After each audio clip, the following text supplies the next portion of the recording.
Zara Larson on your hometown station, KHTS 844. On a very, very, very, very, there are not enough varies, rainy Thursday. It is the Hometown Morning Show with Tori and Kyle. Santa Clarita's hometown station, KHTS 98.1 FM and AM 1220. This is the Hometown Morning Show with Tori and Kyle. And Tori, we have a very special guest in studio. That we do. It's Dr. Rochelle Feldman. And today, welcome. Thank I you see very much. You're still ringing out from the rain. Welcome. And what are we talking about today? Well, we're talking about respiratory stuff, as you can tell from my voice. Uh-oh, you got a little something? Actually, that's the whole subject. Okay. I actually don't have any illness right now. What's Yay. happening is the rain has made the pollens rise and the molds rise, and my allergies have gone nutsy this morning. However, mine is the unusual case of respiratory stuff because these days the biggest case is influenza and other upper respiratory viruses. That's a fancy word for the flu. Yes, but this is the point I was going to make. The flu is what people talk about. Oh, I have stomach flu. You may have stomach flu. That means you have stomach symptoms, vomiting, diarrhea, and all the nasty stuff. But you probably don't have influenza. You probably have norovirus or any one of the other small round viruses that cause stomach stuff. And actually, stomach flu is a little less common in this time of year, although it's certainly not uncommon. We see that mostly in August, September, October. However, influenza, which can cause stomach issues, is mostly a respiratory virus, and most importantly, it makes you feel like you were run over by a Mack truck. Mm-hmm. And that is the feeling of influenza, frequently associated with respiratory symptoms. I think that is the biggest symptom that makes the difference between a head cold and a sore throat, and you've got a couple of things going on. Once you can't get out of bed, I think that is when we say, yep, I got it. I got the flu. That's right. And as you probably are all aware, but don't believe, you can avoid it entirely. How do we do that? Get a shot. Get a flu shot. Now, I have to tell you, I can't tell you how many people come in and we don't believe in the flu shot. My standard thing is, what do you mean? Can you explain that to me?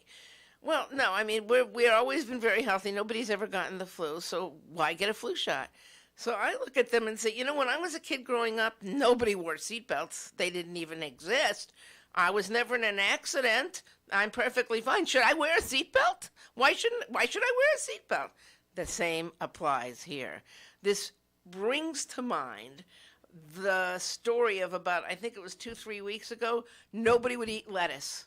Not a soul. You couldn't get a bite of lettuce into anybody's mouth because the CDC, which stands for Center for Diseases Control, the CDC said lettuce is contaminated right now with E. coli, which is just a bug that lives in your butt. But, it sounds horrible. E. coli. And nobody would touch lettuce. Well, it was hard to touch lettuce because they took it off the shelves. That's true, too. They took it off the shelves, and even if you saw it on the shelves, you wouldn't eat lettuce. So everybody listened to the CDC. Mm-hmm. That's cool. Reduce the number of cases significantly that might have occurred. But when the CDC says get a flu shot, everybody says, I don't need a flu shot. I don't need a flu shot. I tell you what, let's take a quick break. I got to do traffic on the 8s, and we're going to talk more after traffic about this flu shot, which you seem to you promote. So let's talk about it after traffic. Beep, beep, beep, beep. Go! All right, so we need to break for traffic because it's just a heck of a day on the roads. Not nearly as bad as yesterday. Now, yesterday we had a SIG alert on the 14. So the 14... the lanes were closed down, and well into the midday, it was still very hectic. Now we're looking at, it's pouring, it's raining, pouring, coming down. We're looking at people slowing down, which is a good thing. We're also looking at some rock slides, some mudslides, occasional flooding, especially for the freeways, and intersections. We're also looking now at some problems with traffic signals being out. So a lot of separate things going on, and you want to allow extra time this morning for sure. Now, the 14 is bumper to bumper from Golden Valley into the 5 freeway. It's the 5 that's going to cause you a little bit of trouble. Golden State southbound from the 14 on and off all the way into Burbank is bumper to bumper. Let's take a look at some local roads. Soledad Canyon, just a little bit of a hiccup as you're coming around Langside into Ruther. It looks pretty good coming off the freeway. Sarah Highway has calmed down a lot since we last talked, but it still is a little bit slow into Golden Valley in the southbound direction. That's traffic on your hometown station, KHTS. All right, 8:50, we are talking to Dr. Rochelle Feldman, and we're talking specifically about the flu shot. And you've heard a lot of people say, nah, I never got sick before, so why get the flu shot? But basically, they just had a run of good luck, is what you're saying. That is correct. Right. The truth of the matter is, if you look at all the vaccine-preventable diseases in the United States, the one disease that has caused more deaths than any other vaccine-preventable illness is influenza. Mm-hmm. Why? Because everybody gets the rest of their shots, or at least most other people do. And when they don't, everybody gets really ticked. And so we have people who have refused the MMR now getting it because they can't get their kids into school, which is great. But nobody gets down on them for the flu shot. And I have to admit that up until a few years ago, I was pretty laissez-faire about it, too. I mean, I always took my flu shot because I'm in medicine, so I get exposed a lot.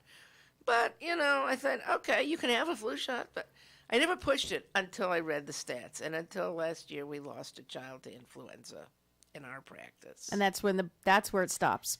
That's where it stops for Dr. Feldman. When we lose a child to flu, that's what you've had enough. That's exactly it. And this year already in Hawaii, whose flu season starts earlier, 2 children have died. Okay. So enough is enough. So what year, you are a pediatrician. Yes. What year do we take our children in to get the flu shot? 6 months and up. 6 months and up, that young. That's right. Okay. The younger, the harder it is to fight off the flu. Almost all of the hospitalizations in our practice and in every other practice have been in kids who were very young. It's the very young and the very old who really get it. But there are still deaths of perfectly healthy, otherwise normal 8 and 9-year-old kids from influenza. Don't wait. Don't be like Benjamin Franklin. Benjamin Franklin said the worst mistake he ever made in his entire life was not getting his child vaccinated against smallpox when Edward Jenner came out with it, because his son died of smallpox. Got it. So, okay. So we're promoting the flu shot. I think now I'm one of those who gets the flu shot. So I don't want you yelling at me. But what I'm going to do is play devil's advocate. I think, from what I understand, some of those people who refuse the flu shot and say, nah, because I've gotten sick right after getting the flu. So what they do is they equate that shot with getting sick. However, I think what's happening here is probably they've gotten either a different strain of the flu, or maybe they just have a cold, or maybe they have allergies and they put 2 and 2 together and they think they got the flu from that shot. That is not possible, correct? It's not possible unless, of course, you did the nasal flu vaccine. Then it is theoretically possible, because the nasal flu is a live attenuated vaccine. So there is a remote but real possibility. With the shot, there's zero possibility, because it's dead. You can't be infected with a dead virus. But I'll tell you what the real reason is why that happens, and it does happen frequently that people get sick within a few days of getting their flu shot. It's because they got it too late in the season. Oh. Anytime you get a flu shot at this time of the year, there's a real risk that you're going to have the flu anyway, because you waited too long. And what happens is people wait, and when they hear people are dying of it in December and January, they say, oh, I better go get it. And then, of course, 2 days later, they get the flu, not because the flu shot didn't work, but because it didn't have time to work. It takes 2 to 4 weeks to get enough immunity on board. Okay, so you just brought up a good point. I don't think anyone realizes that it has to get into your system and kind of, make a home there.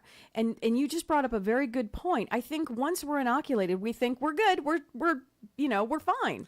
And that's just not the case. No, it's not. You have to give it time. It's just like when a baby is born, you would think they haven't had a chance to make any antibodies to anything, so they're really in trouble in a week or two. Well, in some respects, that's true. But they've got a big push of antibodies from their mama. The biggest age of risk for kids is between about 4 or 5 months, which is when their mommy's antibodies begin to wane, and 7 months when they've already gotten their third dose of immunizations. That's when they're at the highest risk. So when do you, because we have to wrap up the interview in less than a minute now, tell me, where is the best place to get a flu shot for a child? Where do we take, because I see Vaughn's has them, the pharmacy, Walgreens, you can get them at almost any pharmacy or urgent care. Where do you recommend for the children, because you're a pediatrician, where do you recommend the children, the babies and the children, get their shots? I recommend go to your pediatrician's office. Every pediatrician I know of has a flu shot only visit. In other words, you just have to see the nurse. You don't have to see the doctor. You come in, they shoot your kid up and gone. Primarily because their nurses and medical assistants know how to do it. Got it. You're going to avoid any of the complications of actually just getting a shot. Let's say our listeners right now in the car, they're driving around in this horrible rain and they're stuck in traffic and they said, you know what? Dr. Feldman is right. We got to take the kid in. And I'm going to get one too. What's the best phone number to reach you? 661-424-9000. Do you have a website? Yes, it's primapediatrics.net. .net, N-E-T. Don't go to .com because you'll end up in Rhode Island. Is that what happens? That's what happens. So you want to go Prima Pediatrics in Rhode Island. The worst of it is they have a Dr. Feldman whose first initial is R, but he's male. That is, I want to leave this on that big coincidence. Go net, .net, primapediatrics.net. Dr. Feldman, thank you so much. My pleasure.